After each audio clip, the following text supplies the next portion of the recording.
기도에 대해서 좀 생각해 보는 시간을 가지려고 해요.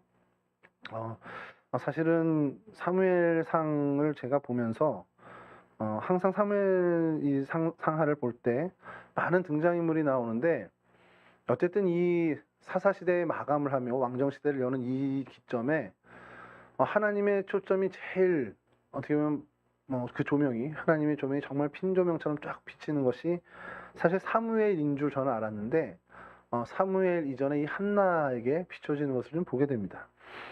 한나가 누군지 아시는 분 계세요?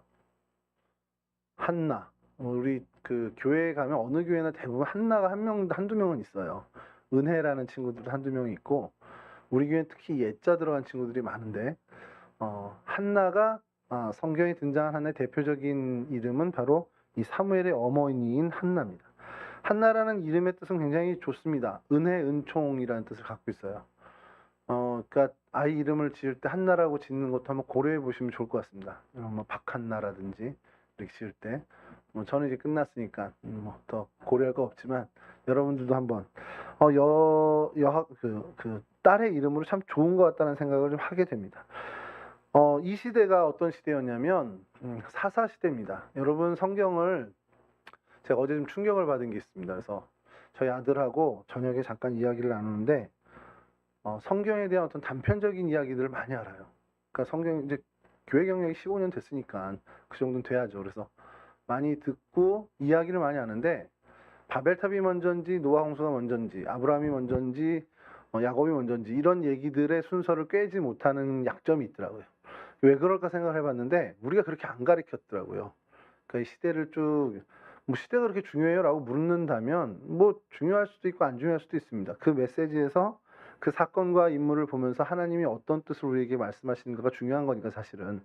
근데 성경을 어쨌든 조금이라도 좀 체계적으로 읽게 되면 그걸 발견하기가 쉬운 게 있어요. 오늘 사사시대 같은 경우도 그렇게 되는데, 그래서 이 사사시대에 저희 아이들과 얘기를 하다 보니까, 이 앞뒤 순서를 잘 모르잖아요. 그럼 사사시대 이후에 왕정시대가 왔다는 건 여러분들 아시니까, 사사시대 이후에 왜 왕정시대가 왔을까? 아니면 사사시대 때는 그 시대의 상은 어땠을까라는 것들을 좀 알 필요가 있는 게, 사사시대에 12사사가 쫙 지나오잖아요. 그리고 이제 마지막에 이 사무엘상에서 사사시대를 종결하는 사무엘이 등장합니다. 등장하는데 이 사사시대의 특징이 있어요. 이 특징을 하나님이 이제 마침표를 찍기 위해서 이 사무엘을 준비하시는 겁니다. 이제 그런 것들을 좀 보기 위해서, 어제 그래서 저희 아들과 얘기하는데, 이거 우리 중고등부라든지 유초등부 교재를 한번 이렇게 좀 꿰뚫는 거를 좀 해볼 필요도 있겠구나. 이게 공과 공부 사실상 요즘은 어렵잖아요. 그러니까 아니면 그냥 전사님들이랑 제가 말씀을 이어갈 때도 그냥 우리가 좀 전체적으로 12년이잖아요. 우리 유초등부 1학년 때부터 고3까지 가면 그 시간을 좀 이렇게 좀 한 번 정도 이렇게 둘러볼 수 있는 것도 좋겠다는 생각을 해서, 요번에 이제 전사님들하고 내년 교재를 저희가 이제 선택해야 되는 그 시간이 있을 텐데, 한번 그런 것도 좀 생각해 보려고 했습니다. 그래서 이 사사시대에 그 시대상을 딱 보여주는 굉장히 중요한 성경 구절이 있습니다. 사사기 21장 25절인데요. 혹시 좀 띄워주실 수 있습니까? 여러분 보이시죠? 읽을 줄 아시죠? 한글인데. 함께 한 목소리 좀 읽어보죠. 시작. 그때 이스라엘의 왕이 없으므로 사람이 각기 자기의 소견에 옳은 대로 행하더라. 자, 무슨 말인지는 아시잖아요. 왕이 없어서 사람마다 어느 게 옳고 그른지 몰라요. 그 기준이 없어서, 그 왕의 명령이 있으면 왕이 이거 오른쪽으로 가라 그럼 다 오른쪽으로 가면 좋은데, 왕이 없기 때문에 사람마다 각자마다 자기 소견에 옳은 대로 행한 게 이 사사시대입니다. 근데 이 21장 2절에만 나오는 게 아니라 17장 6절에도 똑같이 이 말씀이 되풀이돼요. 그러니까 사사시대를 한마디로 얘기해봐. 그럼 성경에서 뭐라고 평가하냐면, 사람마다 각자 소견에 옳은 대로 행하였다라는 거예요. 여러분, 각자 소견에 옳은 대로 행한 거면 옳은 대로 행한 거라는 얘기일까요? 이 의미가? 내 생각에 맞는 거대로 했다라는 거예요. 그러니까 내 생각이 틀리는지 맞는지 검증이 안 되는 겁니다. 근데 그냥 내 생각에 옳은 대로 살았던 시절이라는 겁니다. 여러분, 이게 왜 문제가 되냐면, 이거 전에 이제 여호수아 시대가 되잖아요. 정복 시대가 되는데, 잘 모르겠습니다. 나중에 좀 따로 과외를 하시고, 여호수아 시대에 얼마나 무서운 얘기가 나오냐면, 출애굽을 하잖아요.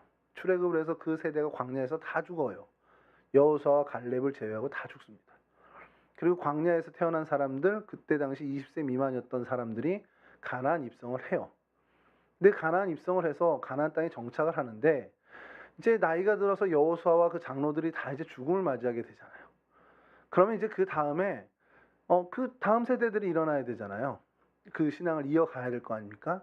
근데 성경이 뭐라고 표현을 하냐면 다음 세대라고 표현을 안 하고 다른 세대라고 표현을 합니다. 여러분 이게 굉장히 무서운 말입니다.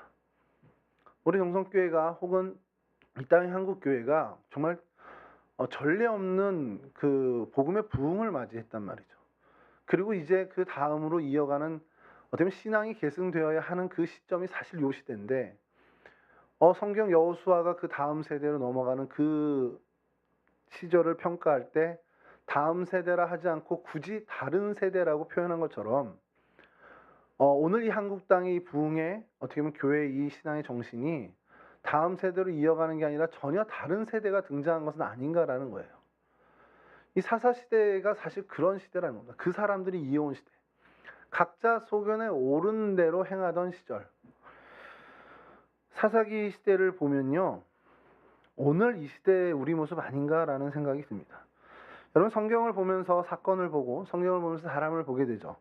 사건을 보고 사람을 보면서 그 행하신 일과 그 사람의 역사하신 하나님을 보면서 우리가 하나님의 뜻을 발견하는 것이 사실 성경의 이야기입니다. 그럼 사사시대에 되어지는 일들과 사사시대에 등장했던 사람들, 오늘 보면은 이제 한나가 등장할 거고 엘가나가 등장할 거고 분인나나 그리고 엘리 제사장 그리고 사무엘이 등장할 텐데 이 사람들에게 역사하신 하나님을 보면서 여러분들은 뭘 발견해야 되겠냐 이거예요. 오늘 여러분 이게 왜 중요하냐면 나도 내 옳은 대로 살면 그냥 내가 옳은 대로 살면 되는 거잖아요. 그럼 누가 뭐라고 할 사람 없거든요. 근데 왜 성경에서 굳이 이거를 사사시대의 시대상이라고 얘기하냐. 이게 엄밀히 얘기하면 그 말뜻에 하나님이 얘네들이 맞게 살았다라는 걸 얘기한 게 아니라 틀리게 살았다는 걸 얘기하는 겁니다. 제가 옳은 대로 살면 그게 맞는 건가요? 아니면 하나님이 옳다고 하는 거를 살아야 되는 게 맞는 건가요? 그냥 노골적으로 물어보면 당연히 우리는 하나님이 옳다고 하는 것을 살아야 되는 사람들입니다. 그러지 못한다는 그런 시절이고 2023년 지금 우리는 어떻게 사는가? 우리 역시 하나님이 옳다고 하는 것을 따라서 살고 있습니까? 아니면 우리 각자가 옳다고 믿고 있는 것을 따라서 살고 있습니까? 그걸 정직하게 얘기해 보자는 거예요. 내가 교회에 다니고 있지만 나 크리스찬 청년인데 하나님이 옳다고 하는 거대로 내가 따라서 살고 있는지 아니면 그래도 내 생각에 이게 옳은 거 아니야 라고 생각하면서 사는 것에 그걸 따라서 사는지를 한번 우리 스스로 점검해 보자라는 겁니다. 이 암울한 시대에 이 사사시대에 하나님이 리더를 세우기 위해서 이제 준비를 하시는데 그 토양이 되는 그 어떻게 보면 그릇이 되는 사람을 발견한 것이 바로 오늘 우리가 다룰 한나입니다. 요 내용만 이제 먼저 좀 잠깐 우리 좀 조금 식히고 컴다운하고 좀 말씀드리면 에브라임 산지라는 동네에 엘가나라는 사람이 살고 있었어요. 그 엘가나한테 아내가 둘이 있었는데 하나는 한나고 하나는 분인나라는 사람이었습니다. 분인나는 자식이 있었고 한나는 자식이 없었습니다. 당시 시대상이다 보니까 자식이 없는 여인은 굉장히 뭔가 컴플렉스를 가질 수밖에 없는 그런 배경의 가정이었습니다. 그래도 감사한 건 엘가나는 자녀가 없는 한나를 좀 더 긍휼히 여겼던 것 같아요. 그래서 한나를 더 사랑하고 매년 제사를 드린 다음에 그 제물을 가족들에게 분배를 하는데 이 한나에게 분인나보다 갑절을 더 주게 됩니다. 그러니까 지금 어떻게 보면은 딱해서 그런지 모르지만 더 이제 챙겨주는 거죠. 자, 근데 이게 좋은 일이었냐? 어떻게 한나, 자식이 없는 한나에게, 이 서름을 갖고 있던 한나에게 좋은 일이었냐? 이걸 보면 저는 좀 그런 생각을 하는 게, 가뜩이나 아이가 없어서 위축되어 있는데, 더 사랑을 받고 더 관심을 받다 보니까 고마운 일이긴 한데, 그것 때문에 분인나에게 더 질투를 받게 되는 일은 없었겠냐라는 거예요. 그래서 저는 그런 생각을 좀 했어요. 이 본문을 보면서, 야, 이게 고난이나 괴로움이나 고통이 찾아오려면 정말 이런 호의를 통해서도 찾아올 수 있구나. 엘가나는 분명히 그 사랑하는 마음으로 한나를 챙기는 건데 그 행위 때문에 한나는 이 분인나의 어떻게 보면 그 시샘을 더 받고 더 괴로운 일이 생겨날 수 있다는 거예요. 그러니까 여러분 우리가 살아가면서 고난은 어떤 것을 타고 들어올지 모릅니다. 근데 항상 우리는 고난을 겪고 살 수밖에 없다는 거죠. 뭐 고난이나 고통이라는 표현 그러니까 좀 어려울 것 같은데 괴로움 정도로 하죠. 여러분 인생 살 때 괴로움이 생긴다면 그 괴로움의 문제를 오늘 어떻게 할지 좀 생각해 보자는 겁니다. 그래서 한나의 결혼 생활은 이런 어떤 괴로움의 연속이었어요. 남편의 사랑을 받고는 있지만 제일 큰 핸디캡이었던 자녀가 없어서 결국 시댁 식구에도 미안할 수 있고 남편에게도 미안하고 여러 사람들에게 볼 면목이 없는 그러한 지경이었는데, 거기에 이제 자식이 있는 또 다른 아내였던 분인나 같은 경우에 뭐 성경에는 그렇게 확 나오진 않지만 좀 뭔가 조롱하는 태도를 갖고 있었던 것 같고, 또 네가 아무리 남편의 사랑을 받아봐라 결국 그 재산 내 자식 거다라는 그런 태도도 있었을 것이고, 그리고 뭐 또 어떻게까지는 모르지만 좀 심하게 상상력을 발휘하면 너 애도 못 낳는 저주받았잖아 뭐 이런 식의 어떤 굉장히 인격적인 비하까지도 보여주는 태도를 보였을 수도 있습니다. 그러니까 그런 상황인데, 평상시도 그런데 예배드리러 가면 재물을 이 눈치 없는 엘가나는 한나를 더 주니까, 그러니까 분인나의 시샘이 더 극렬해지고 그 히스테리가 더 발휘되면서 더 괴로운 상황이 될 수도 있다라는 거예요. 그러니까 이제 일상도 힘든데 예배 가는 것도 힘든 거예요. 그러니까 모든 게 다 싫은 거죠. 그러니까 결혼 생활 전체가 다 힘들 수밖에 없습니다. 그런 괴로움에 있었던 여자가 이 한나입니다. 자, 근데 한나를 왜 주목하냐면 이 한나가 이 괴로움을 해결하는 방법을 선택하는 게 굉장히 하나님으로부터 칭찬받는 방법을 선택하는 겁니다. 자, 이 상황이 어느 정도였냐면 한나의 눈에서 눈물이 그칠 날이 없었을 정도예요. 그러니까 사무엘상 1장 8절에서 남편이 너무 이제 불안한 겁니다. 이 한나가 너무 괴로워하니까 얼마나 괴로워하냐 이렇게 얘기를 합니다. 한나여 어찌하여 울며 어찌하여 먹지 아니하며 어찌하여 그대의 마음이 슬프냐. 내가 그대에게 10 아들보다 낫지 아니하냐. 야, 너 자식 없어도 내가 이렇게 너 사랑해 주는데 괜찮지 않겠어? 자, 이쯤 되면은 저는 모르겠어요. 제 입장이라면, 제가 한나 입장이라면, 야, 그래 남편이 내 배우자가 이 정도로 사랑해 주면 이겨낼만 하지 않을까 생각을 하는데, 이 한나에게는 이것이 위로가 되지 않았습니다. 그만큼 괴로웠던, 그만큼 이 중증의 괴로움을 앓고 있었던 거죠.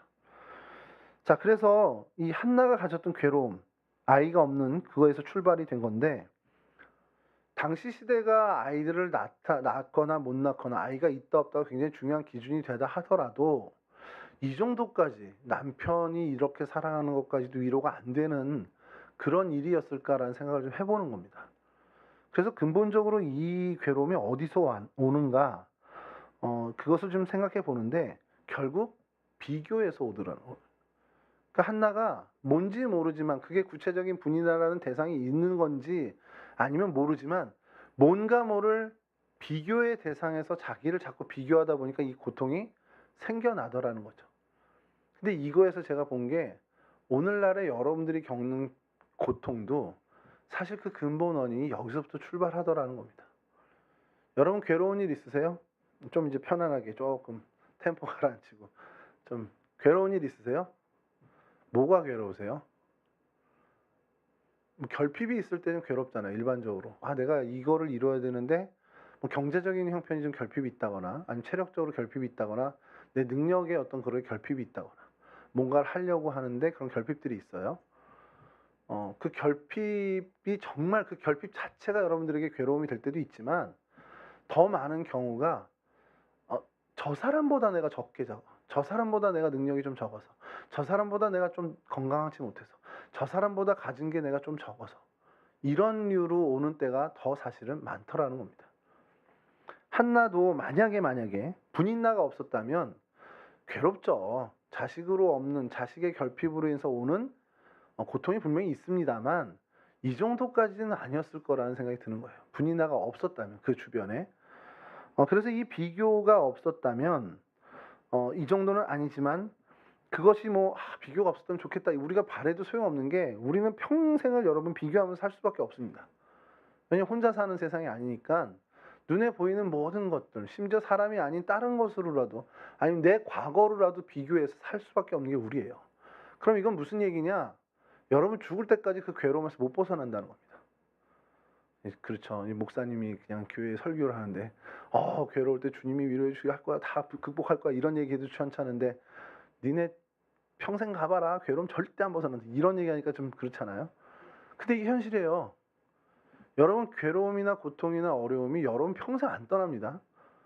저는 뭐 없는 줄 아세요? 지난주에 얘기했잖아요. 뭐 얘기하면 다 아프대. 내가 얘기하면.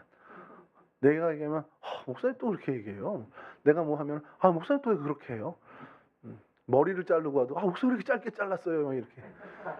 다 싫어 그냥 내가 하는 건. 다 괴로워요 저도.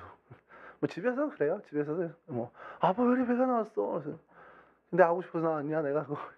그러니까 모든 게 저는 이제 다 저를 볼 때 다 그런 그게 저도 괴로운 건데 즐거움도 있죠. 즐거움도 있지만 괴로움은 여러분 절대 여러분 평생에 여러분들의 손목을 놔주지 않습니다. 죽을 때까지 여러분 손목을 잡고 있을 텐데 그러면 어떻게 하겠냐는 거예요. 오늘 이 한나의 인생을 보면서 이 사무엘상 2장 1절 이 기도를 보면서 여러분 고통의 문제를 어떻게 해결하겠습니까? 라고 한다면 내가 이렇게 해결해야겠구나 라는 것을 생각해 보자라는 겁니다. 한나의 탁월함은요. 이 고통의 문제, 이 괴로움의 문제를 기도로 해결했다라는 겁니다. 목사님 뭐 대단하고 기대했는데 뻔한 얘기 하네. 뻔한 얘기 아닙니다. 들어보세요. 스스로 어떻게 보면은 그 괴로움에 빠진 걸 수도 있죠. 비교하는 것 때문에. 뭐 분인나에게 막 뭐 핍박을 받았다라는 건 사실은 없거든요. 그냥 계속해서 그것으로 인해서 어떻게 보면 분인나의 그런 태도가 분명히 있었겠지만 이 한나도 거기에 뭐 대항하지도 않아요. 대항하지도 않고 이 문제를 그냥 거기 당사자나 비교 대상자랑 다툰 게 아니라 거기서 다루지 않고 그 문제를 고스란히 들고 와서 하나님한테 가져가는 겁니다. 근데 여러분 살다 보면 여러분도 경험해 보셨을 거예요. 이 사람과 문제가 생겼어. 가족과 문제가 생겼어요. 그 사람과 만나서 대화하면서 해결할 수 있는 여지도 있지만 해결이 안 될 때가 더 많습니다. 사실. 왜냐하면 서로 감정선이 아직은 고조되어 있기 때문에 그리고 서로 오해가 아직 쌓여있기 때문에 해결이 안 되는 일이 더 많아요. 그럼 그거 계속 갖고 있을 거예요. 저 사람 마음이 좀 풀릴 때까지 기다렸다 얘기해보자. 그것도 방법이겠지만 한나는 그보다 훨씬 더 탁월한 방법을 선택한 것이 바로 그 문제를 하나님께 가져온 겁니다. 자, 그러면서 이제 기도를 하는데 이건 뭐 사무엘상 1장 11절 말씀인데 이 뒤에 얘기까지 포함된 건 좀 한번 읽어보겠습니다.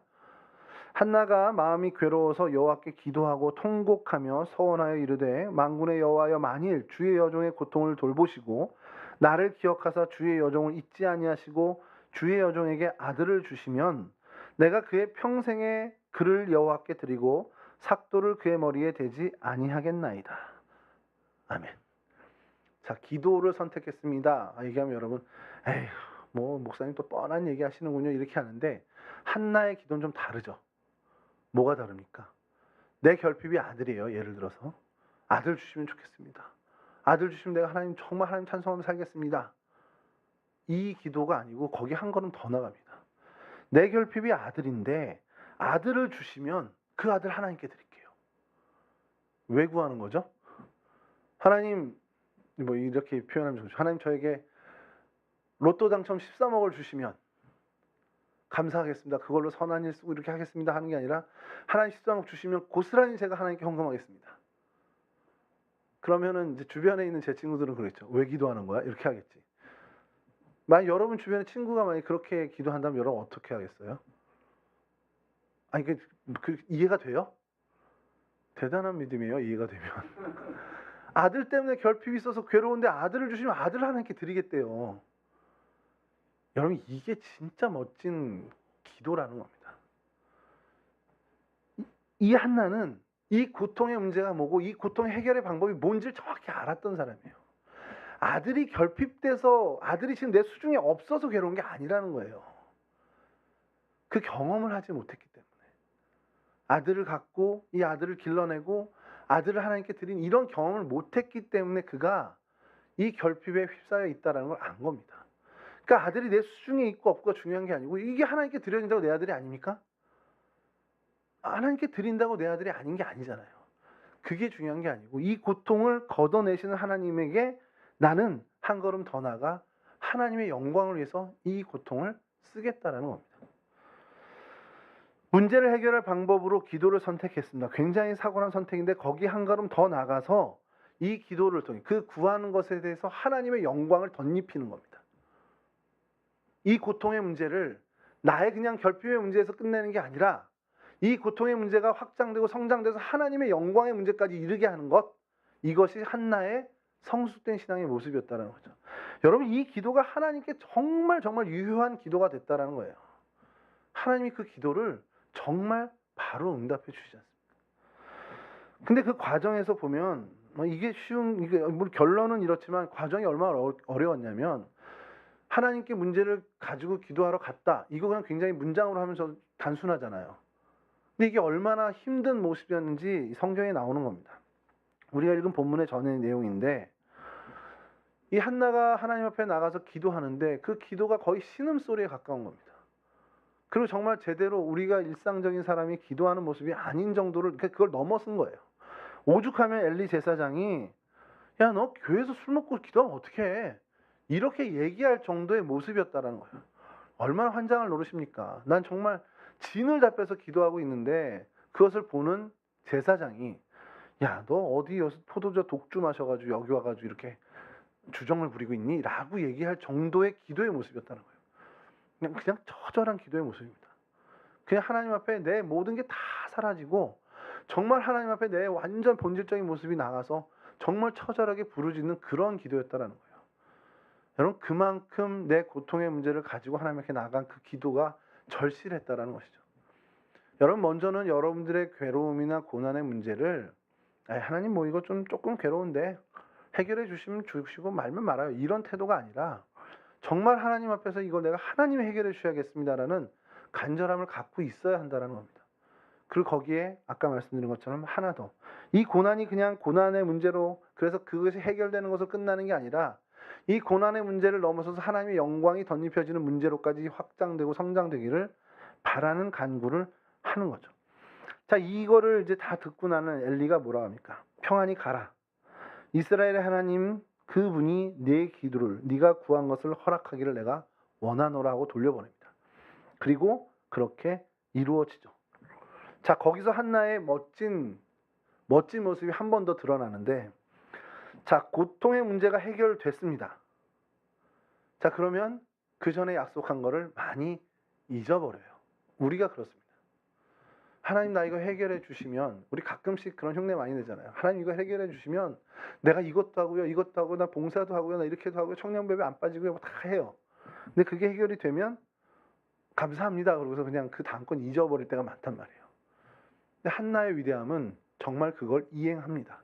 그래서 젖먹이가 이제 끝나고 젖을 다 뗀 다음에 실로에 있는 엘리의 집에 이 아들을 보내죠. 그리고 거기서 1년에 한 번씩 보면서 그리고 하나님 앞에서 자라나는 걸 보게 됩니다. 고통의 문제는 해결됐습니다. 그리고 하나님의 영광을 위해서 사무엘이 자라나는 것을 보게 됐죠. 그리고 1년에 한 번씩 가면서 그를 위해서 기도의 후원을 아끼지 않았다라는 겁니다. 여러분, 이 한나의 모습을 좀 오늘 이 시대를 살아가는 저와 여러분들에게 한번 좀 적용했으면 좋겠어요. 정말 내가 하나님 앞에 나의 문제, 그게 고난의 문제가 됐든 고통의 문제가 됐든 아니면 어떤 간구하는 바의 문제가 됐든 어떤 문제가 있다면 여러분, 그런 씨름을 하는 거 해본 적이 있냐라는 거예요. 이거 어떻게 해결하지? 정말 많은 우리의 인간의 지혜를 발휘하고 방법을 모색하는 건 우린 잘합니다만, 정말 그거 놓고 여러분 기도를 이 한나가 하는 정도까지는 아니더라도 정말 내 최선을 다해 절실하게 그 문제를 놓고 기도해 본 경험이 언제 있었습니까? 내 중등부 때? 고등부 때? 언제였지? 가물가물하다면 좀 이제 박차고 일어나셔야 돼요. 내 문제가 아니더라도 내 가족의 문제가 될 수도 있고 내 지체의 문제가 될 수도 있지만 기도해야 할 만한 문제들이 여러분 주변에 없지 않습니다. 분명히 있습니다. 그 문제를 하나님 앞에 갖고 나오는데 좀 익숙했으면 좋겠습니다. 이제 우리 연말이잖아요. 이 연말에 예배 회복을 위해서 담임 목사님이 이제 기치를 올리셨는데, 예배가 회복되든 말든 나랑 무슨 상관이야, 이렇게 하지 말고 정말 예배에 나부터가 정말 예배자로 제대로 다시 한번 일어서고 다시 한번 예배자로 살아야겠다라는 결단, 이게 문제라면 문제일 수 있는 것을 내 힘으로 극복하는 게 아니라 하나님이 정말 해결해 주길 원한다고 기도를 좀 해보자는 겁니다. 그거 말고도 여러분 개인적으로 기도할 일이 얼마나 많겠습니까? 그 기도를 좀 하나님께 드려보자라는 거예요. 자, 그 기도를 하나님께 드릴 때에 하나님 이 문제를 해결해 주십시오라는 것 하나만 말고 거기에 이 문제를 통해 하나님 이 고통의 문제, 이 괴로움의 문제를 해결해 주셨을 때 그럼 하나님 그 자리에 하나님의 영광을 위해서 내가 할 일이 뭘까요? 라는 것까지 물어서 하나님의 영광을 그 자리까지로 초대하는 그 일에 우리가 힘써야 한다는 겁니다. 그리고 나서 정말 하나님이 그 고통의 문제를, 우리의 그 다양한 고통의 문제를 해결해 주셨을 때 여러분들이 약속한 바를 하나님께 이행하는데, 이행하는 방법이 좀 여러 가지예요. 제가 이게 지난주에 우리가 모르드게를 좀 살펴봤잖아요.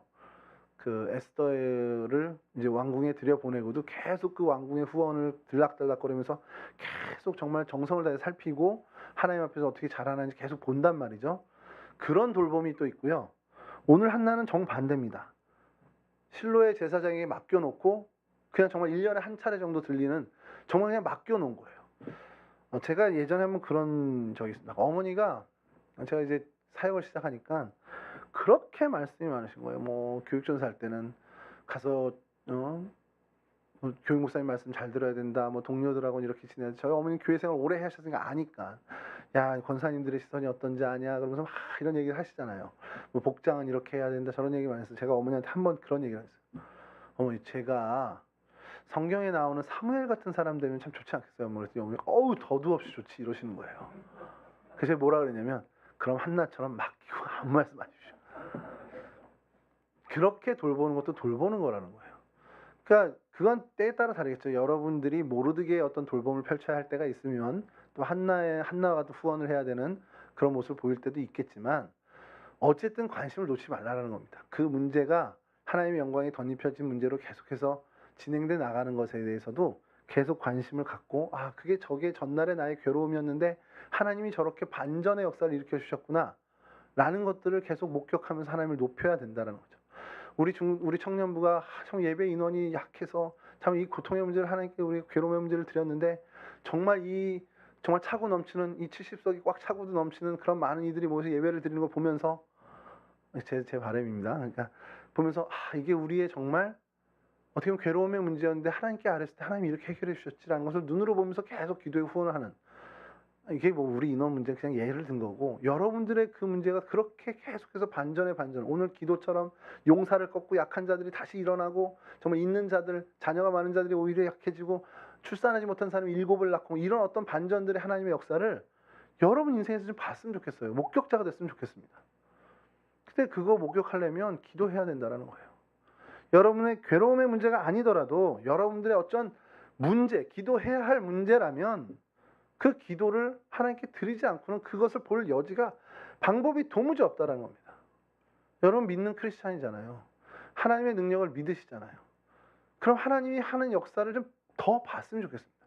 이제까지 봐온 것도 감사하지만 앞으로 볼 걸 더 많이 좀 누리셨으면 좋겠다는 겁니다.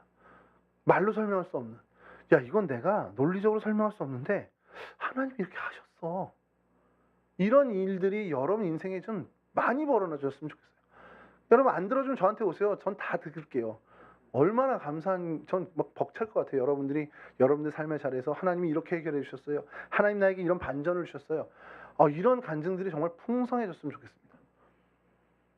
우리 청년들 한 사람 한 사람이 정말 주님 안에서 삶의 문제, 특별히 괴로움의 문제 같은 것이 있다면, 그 결핍의 문제가 있다면 하나님께 정말 싸지고 나오시기 바랍니다. 그래서 정말 누가 보든 저 사람이 정말 고상하게 기도하네, 그런 모습 아니어도 좋습니다. 정말 처절하게 사람들이 손가락질할 정도의 처절한 모습으로라도 좋으니 그렇게 하나님께 매달려 보시기 바랍니다. 그럼 하나님이 사무엘과 같은 응답을 여러분들에게 주신다는 겁니다. 시대를 바꾸는 응답을, 시대를 마침표하고 새로운 시대를 여는 그러한 응답을 하나님이 주십니다. 여러분들이 지금까지 끌고 왔던 여러분들의 정말 구태한 그런 모든 생활들을 마침표를 찍고 정말 하나님과 새롭게 동행하며 하나님의 놀라운 역사가 일어나는 새로운 여러분들의 인생을 펼치는 그 시절을 하나님이 여러분들의 기도를 통해서 허락하신다는 사실을 놓치지 마시기 바라고요. 오늘 어떻게 보면 주목하게 된 이 한나의 모습, 이게 오늘 우리의 모습임을 놓치지 않았으면 좋겠습니다. 그래서 정말 하나님 앞에 기도하는, 고통의 문제, 삶의 모든 문제, 결핍이든 무슨 문제든 모든 문제, 정말 하나님께 정말 제대로 기도하는, 그래서 정말 하나님의 놀라운 은혜를 받는 저와 여러분, 우리 모든 청년들이 되실 수 있기를 주님의 이름으로 간절히 축원합니다. 기도하겠습니다. 좋으신 아버지 하나님 감사합니다.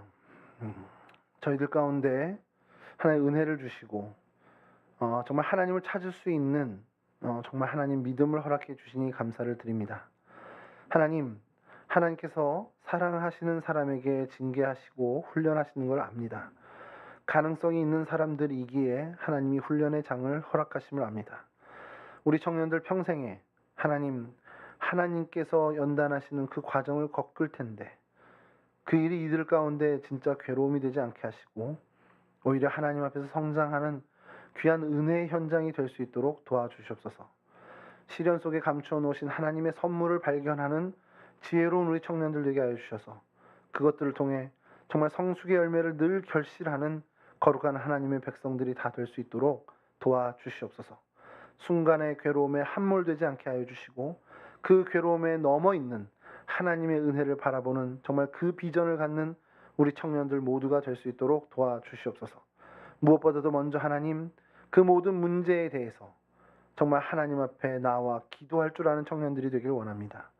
입술을 열어 마음을 열어 하나님을 바라보게 하시고 하나님께 소망을 두고 하나님께 간구하는 진정한 기도자로 살아가는, 기도의 사명자로 살아가는 우리 동성교회 온 청년들이 다 될 수 있도록 도와주시옵소서.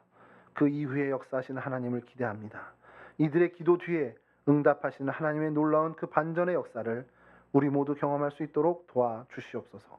감사하며 예수 그리스도 거룩하신 이름으로 기도합니다. 아멘.